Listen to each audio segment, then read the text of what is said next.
I said last time that the archetype we're taking a look at today is special in many ways, and that archetype is the Mechlord archetype, as you can see in the title, which is the first Legacy of the Worthless archetype ever reviewed on Rank 10's channel, the first archetype ever to be reviewed in general on his channel.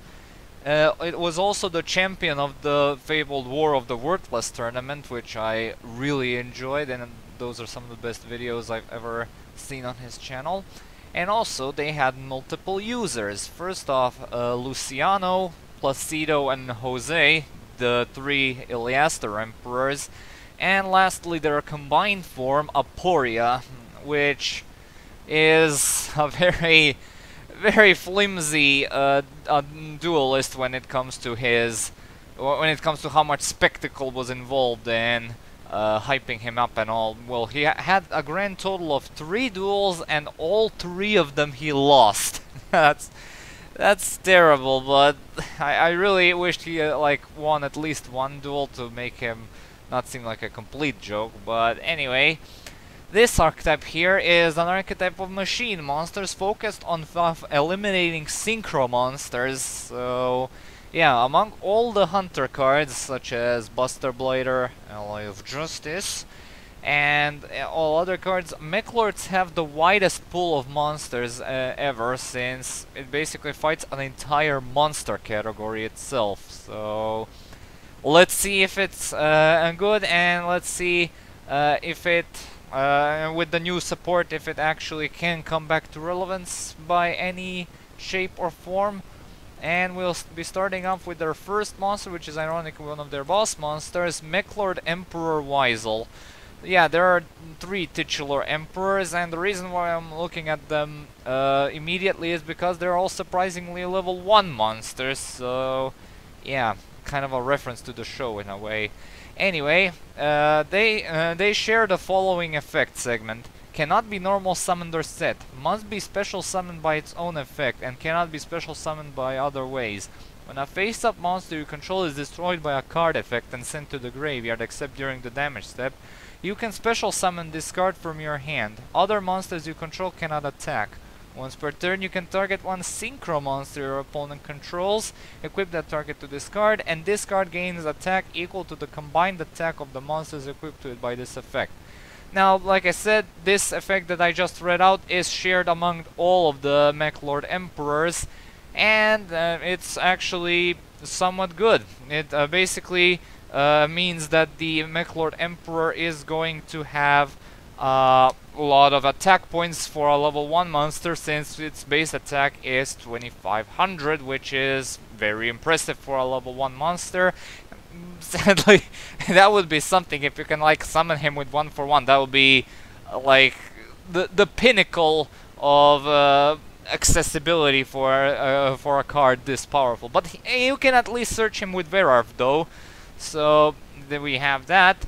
Now we have the unique effect of Emperor Weisel, which makes him the best Mechlord Emperor by far, even though we still haven't taken a look at the other 2. And its unique effect is that once per turn during either player's turn, when your opponent activates a spell card, you can negate the activation, and if you do, destroy it.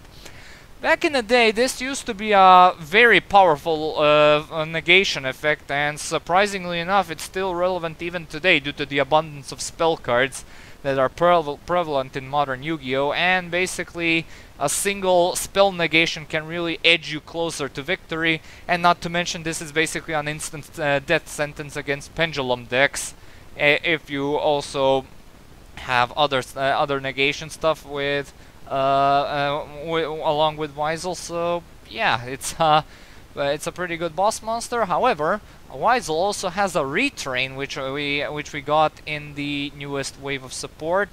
That being Mechlord Emperor Weisel Synchro Absorption.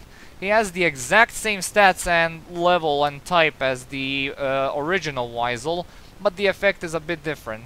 cannot be normal summoned or set, and must be special summoned by its own effect. During your opponent's turn, quick effect, you can send a one face-up Mechlord monster you control to the graveyard to special summon this card from your hand.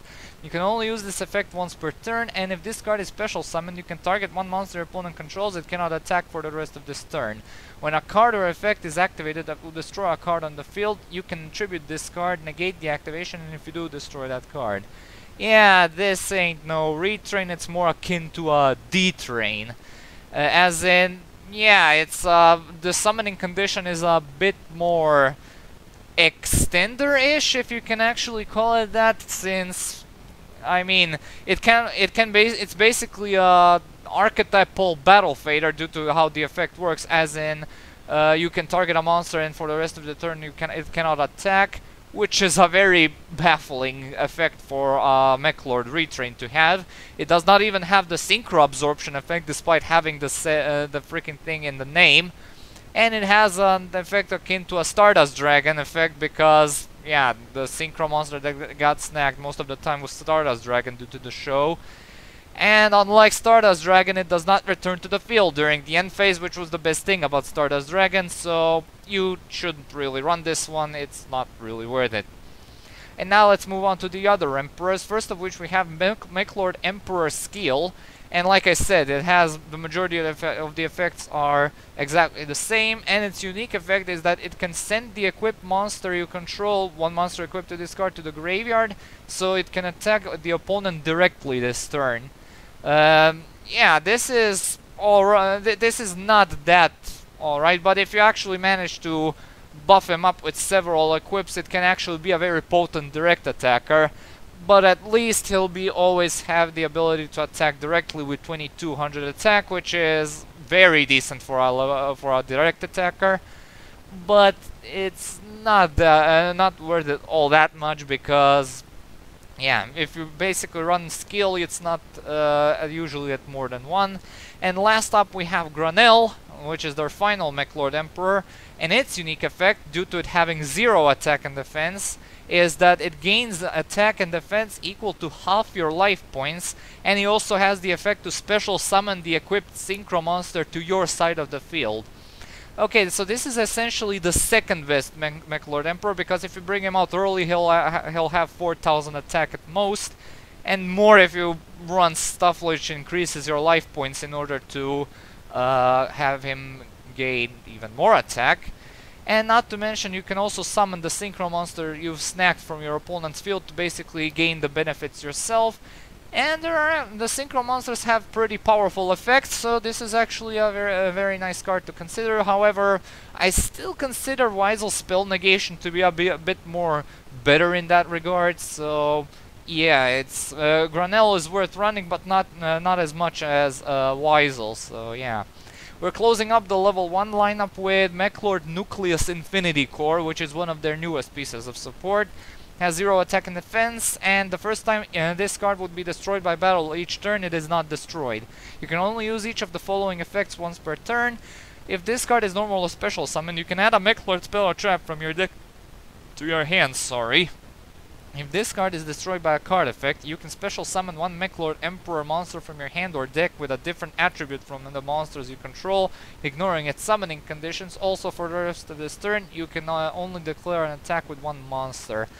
Okay, so this was essentially made to be a reference to the core monsters which were present in the anime, because for all of you who don't know, Mechlord monsters were actually 5 monsters which formed into one singular Mechlord Emperor. Like, you had the body, you had the head, the left and right hand, and the carrier part was basically the legs of the Mechlord Emperor, and in Skill's case, its wings. And yeah, this is basically meant to be a reference to those core monsters, and it basically summons any Mechlord Emperor from your hand or deck, and it ignores summoning conditions, which is really nice. It searches out Mechlord spell or trap on being normal or special summoned, which is neat, but some of their older stuff is not worth running, but the newer cards are extremely worth it.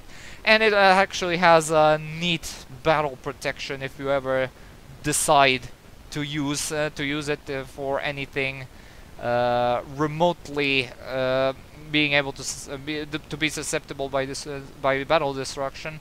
But anyway, it's also summonable by 1/1, which, well, it's our first monster which is actually summonable by 1/1, which is kind of a miracle in itself. So yeah, it's definitely worth running, and definitely a 2 or 3 off staple. Alright, now moving on to their level 4 monsters, we have 4 level 4s, First of which we have Mechlord Army of Weisel. Yeah, we're starting to take a look at the army lineup. Army of Weisel gains 100 attack, which is ever so broken, for each Mechlord monster on the field except discard.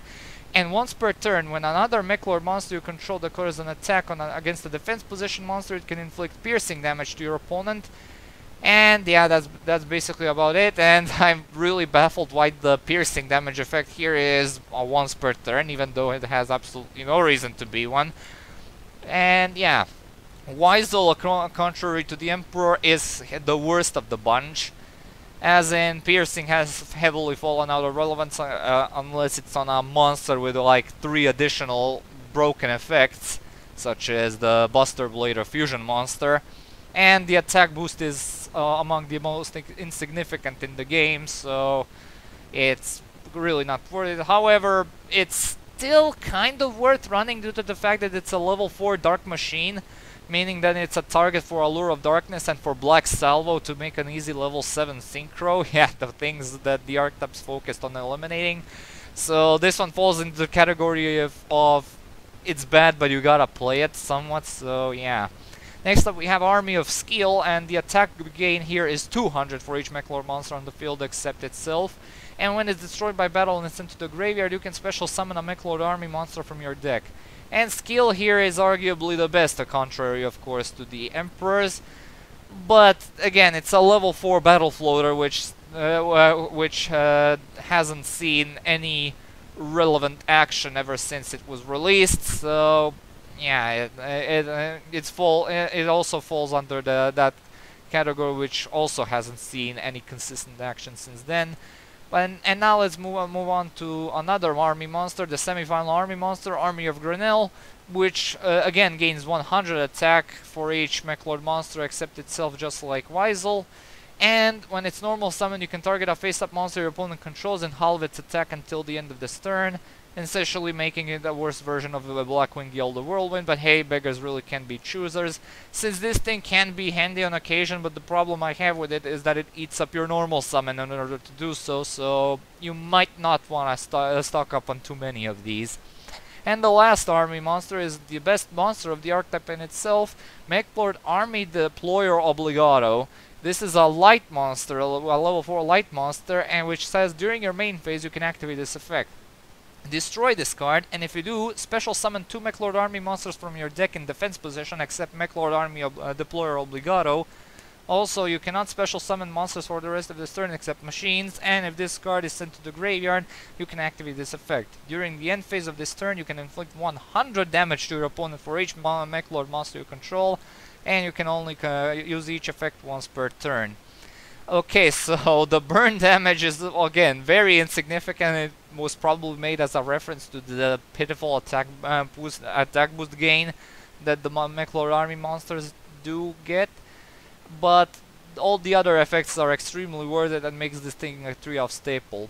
Basically, when you use this effect, you basically get 2 army monsters, which will be useful for a rank 4, or one of their other monsters, which we'll get to later. It also combos with one of their 2 field spell, and the fact that this thing destroys itself instead of tributing is also pretty nice, because it can trigger Emperors in the hand, so it can make you go from 1 monster to 3 in a single normal summon, or a special summon if you manage to summon it with one of their field spells. So yeah, run 3 Obligato, it's a very good card.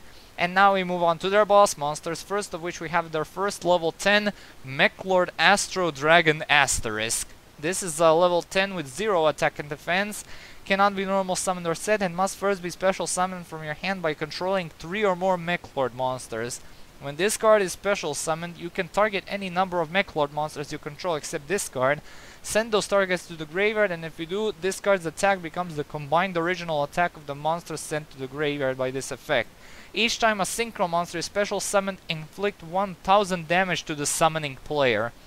Again, this is one of the earliest monsters they got in their first ever support wave, and it's the textbook example of your anime boss monster with huge amounts of attack value, burn damage up the wazoo, and absolutely no protection to speak of. And yeah, the summoning condition was made a bit easier with the effect, with Obligato's effect combined with the field spell.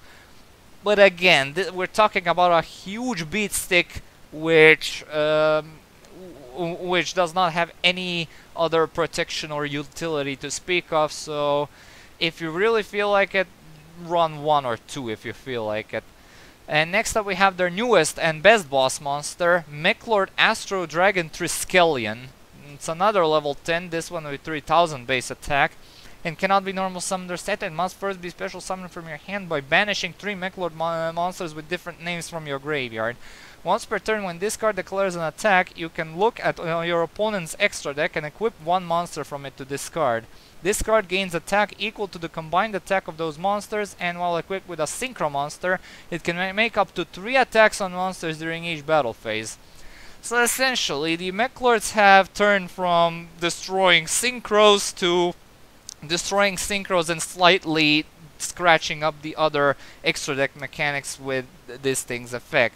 Which is nice, and yeah, it is the best monster of the archetype when it comes to boss monsters, and it has some slight sort of protection by by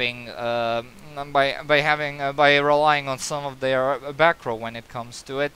But other than being a big beat stick, it's nothing. It still lacks protection on itself when their back row is not present. However, the summoning condition kind of synergizes with the monster, which we'll be taking a look at later, and slightly synergizes with the Astro Dragon Asterisk, since he requires 3 monsters to be present on the field, sends them to the graveyard, and then you set it up for Triskelion's effect. So yeah. And now let's look at the final monster, shall we, which is Mechlord Astromechanical. This is a level 12 with 4000 attack and defense. Cannot be normal summoned or set, and must be special summoned from your hand by sending 3 Mechlord monsters from your hand to the graveyard, and cannot be special summoned by other ways. Once per turn you can target a Synchro monster your opponent controls and equip it to this card, and this card gains attack equal to the combined attack of the monsters equipped to it by this effect, and once per turn during your standby phase you can send one of the equipped monsters to the graveyard and inflict damage to your opponent equal to that monster's original attack, but you cannot conduct your battle phase the turn you activate this effect. And the same thing that I said about Asterisk and kind of like with Triskelion applies here. It's a big, beefy boss monster with lots of attack points and big everything with no semblance of a protection effect in to speak of. So. And also the summoning condition is a bit costly and requires a colossal hand setup, but you can also use it to set up the graveyard for Triskelion with it, so I guess it's not all that bad and worth like 1 spot in the main deck, so yeah. And that was their final monster. They have no extra deck monsters to speak of. And next up we move on to one of their field spells, which is Fortissimo the Mobile Fortress. Once per turn you can special summon 1 Mechlord army monster from your hand. Well, this is definitely a Synchro era field spell if I ever saw one. Although it's not as bad as you think, because if you summon Obligato with it, you'll be able to go into 3 monsters immediately without even using up your normal summon, which is nothing to scoff at. But I guess it's worth running because it simply allows you to further your plays by using up one of the by saving up your normal summon for something else. But hey, beggars can't really be choosers, because their next field spell, Mechlord Fortress, is not too good, because, okay, first of all, it gives some slight protection to the Emperors by making them untargetable by Synchro monsters, and when this card on the field is destroyed and sent to the graveyard, you can add a Mechlord Emperor monster from your deck to your hand. Well, we've gotten better searchers, so yeah, unless you're being a silly person with set rotation, I wouldn't bother with this one. Next up we have Boon of the Mechlord Emperor. if the only face-up monsters on the field are two Mechlord monsters, draw 2 cards but skip your battle phase. Oh, that's very neat draw power at the cost of it being very specific.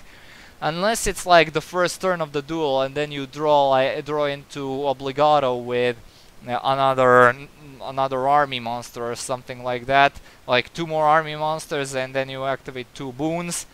And yeah, that's basically the only use I can think of this card, so you better ignore this and just run Allure of Darkness instead, since it's a much better draw card. Now we have a very awesome card, that being the continuous spell Mechlord Assembly. When this card is activated, you can add a Mechlord monster from your deck to your hand. You can only activate 1 Mechlord Assembly per turn, and you can only use each of the following effects of Mechlord Assembly per turn. You can discard 1 card and target 1 monster you control and destroy it. If a face-up Mechlord monster you control is destroyed by battle or a card effect, you can target a face-up spell or trap on the field and destroy it. This is an absolute masterpiece of a card and should never be run at any less than 3. People would preferably run 5 if they could, because it just does about everything for the archetype. It triggers Emperors in the hands, it searches upon activation, yeah, you can only activate 1 of them per turn, and also it allows you to trigger the effect of Mechlord Fortress if you ever so feel like it, to add another Mechlord Emperor to the hand, which is kind of funny, but yeah, this is an absolute 3-off, so run 3 of these at all times. Next up we have Reboot, which allows you to shuffle a Mechlord monster from your hand into the deck, then target a Mechlord card in your graveyard and add it to your hand. It's kind of bafflingly inconsistent and terrible. Well, it does recycle a single card into the hand, which is most likely going to be an Emperor or a... well, it can also fetch your back row pieces such as Assembly if it happens to be destroyed. But the fact that you have to shuffle a Mechlord monster into the deck in order to do this makes it one of the worst the Warrior Returning Alive knockoffs I've ever seen in my life. Don't run it.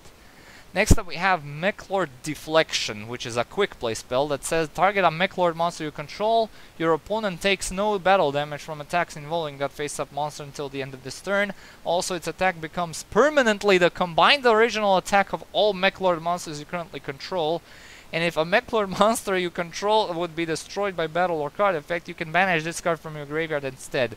You can only activate 1 Mechlord Deflection per turn.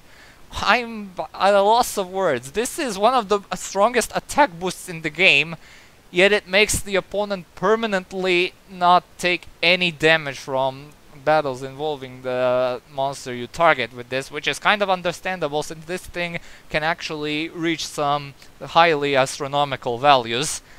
So yeah, but the protection effect is actually the best thing about this card, ironically enough, and it basically serves as the bait for Foolish Burial Goods, so you can instantly dump it to the graveyard in order to trigger its graveyard effect. So yeah, run at least 2 of these for the protection effect, and if you really want to experiment with the attack boost, then go right ahead. Next up we have their final spell card, which is the Resolute Mechlord Army, which is a continuous spell that prevents all attack position Mechlord army monsters you control from being destroyed by battle, but at the cost of negating their effects. And yeah, it's kind of, yeah, again, very bafflingly terrible due to the fact that it also goes against the logic of the Mechlord army monsters, such as skills. So yeah, don't run this. Next up we have their first trap card, Mech-Timed Blast. Target 1 Mechlord monster you control and 1 card your opponent controls, destroy them. It's essentially, it was essentially one of the most consistent ways out there to trigger the effects of Emperors in the hand, along with providing some neat spot removal. But it was outclassed by better cards in the archetype, such as Assembly and all the other non-archetypal cards, which do our job a lot better. But I guess running 1 couldn't hurt on occasion as a side option, if anything. Next up we have Mechlord Factory. When a Mechlord monster on the field is targeted for an attack, target 1 Mechlord army monster in your graveyard, add that target to your hand, then destroy the attack target. I would have loved this thing if it actually allowed you to recycle an Emperor monster back into the hand, so you can basically instantly resummoning and resummon him, and it will essentially be a Call of the Haunted for Emperor monsters. But as it is right now, it only fetches an army monster, which, other than Obligado, there are not that many decent-ish targets for to take advantage of this effect, so it's a questionable card to even consider running. Next up we have Chaos Infinity, which is somehow not a Chaos or a Blackluster Soldier support card. And this thing says that change as many defense position monsters on the field as possible to face up attack position, then special summon one Mechlord monster from your deck or graveyard, but its effects are negated, also it is destroyed during the end phase. Okay, so the effects are not that horrible since it allows you to summon combo pieces from the deck and graveyard, and also trigger the effects of the Emperors if it happens to get to the end phase, so they get destroyed. But I absolutely do not understand what's with the battle position changing. There's nothing in the archetype to directly tie them to that, or nothing in the archetype basically can take advantage of said thing, so it's really a questionable card then again to consider running. And their final card is Mechlord Astro the Eradicator. This is another one of their newest pieces of support. It allows you to target 3 Mechlord monsters with different names in your graveyard, add them to your hand, or special summon them, ignoring their summoning conditions. And until the end of your next turn after this card is activated, you cannot special summon monsters except machine-type monsters. If you control a Mechlord Astro monster, you can banish this card from your graveyard to destroy one Synchro monster your opponent controls, and if you do inflict damage to your opponent equal to its original attack, then you can only use this effect of Mechlord Astro Eradicator once per turn. The problem I have with this is the first effect says specifically 3 and not up to 3, so we're kind of have the same situation as the portable battery charger, if you remember from my Batteryman review. But again, running one absolutely couldn't hurt due to the fact that this is a triple revival which ignores summoning conditions, which you can basically summon 3 mechanicals or 3 emperors, or basically 3 of anything that cannot be summoned in a regular manner. But the second effect is so specific that you'll win the duel several times before you even get to apply it once. So yeah. There are only 2 Astro monsters in the archetype, and only one of them is worth running, so yeah, that's pretty much it. And that was it for the Mechlord archetype, and time for the grading scale. In terms of consistency, it has become a lot better since the addition of the new support, so I will be generous and give them at least a 2 out of 3, since it's still not perfect, since we're talking about Mechlords of all things, which have not been that much splashable within the generic machine support. Power has been on a flimsy side because of the Emperor's inherent downsides of needing a monster to be destroyed by a card effect in order to hit the field, and armies weren't quite impressive, and some of their bigger boss monsters were a bit too hard to summon. But nowadays it has become a lot easier to summon them, especially Triskelion, so I'll be giving them a 3 out of 3 here in terms of power. Now in terms of comeback ability, it still relies on stuff like Mechlord Deflection or Mechlord Assembly being used in a very specific way in order to make it happen, and there are not many cards, well, not many machine support that can basically prop them back up. So it's a complete 1 out of 3 here, which is kind of sad. Now in terms of protection, well, they have some niche protection effects from Synchro monsters. Their boss monsters, again, have some niche protection with their back row applied, but then again it's not too consistent to matter, so it's a 1 out of 3 here as well. And as for the versatility, well, Triskelion's effect actually can screw over the opponent pretty badly if it's applied correctly, and basically if you manage to snag an important piece from his extra deck. So I am going to cut them some slack and give them a 2 out of 3 due to the fact that some of the cards, no matter how old or new they are, they actually can provide a decent challenge to a lot of decks if applied right. So yeah. Mechlords with the new support wave have become a lot better since their debut in Legacy of the Worthless, and I'm glad about that because it's actually among the Legacy of the Worthless archetypes, it's actually my favorite archetype among them. The close second comes to Nordics, but I would have appreciated them a lot more if their playstyle has been realized to their fullest extent and their cards were a bit better. So yeah, let's see how which new support Mechrolls will get in the future, as I'm very excited to see it. So anyway, for the next 3 videos, we'll be covering the last 3 Zexal era archetypes that we have left for this marathon, and next archetype is truly gonna be representative of the Rota Marathon. So anyway, thank you all so much for watching. Stay tuned for more Blitzbox and updates. Comment, like, and subscribe. As usual, I'll upload the next vid whenever I can. Be sure to check out my Patreon when you got the time. Maybe drop a few donations if you feel like it. And I'll see you all and have a good day. Peace!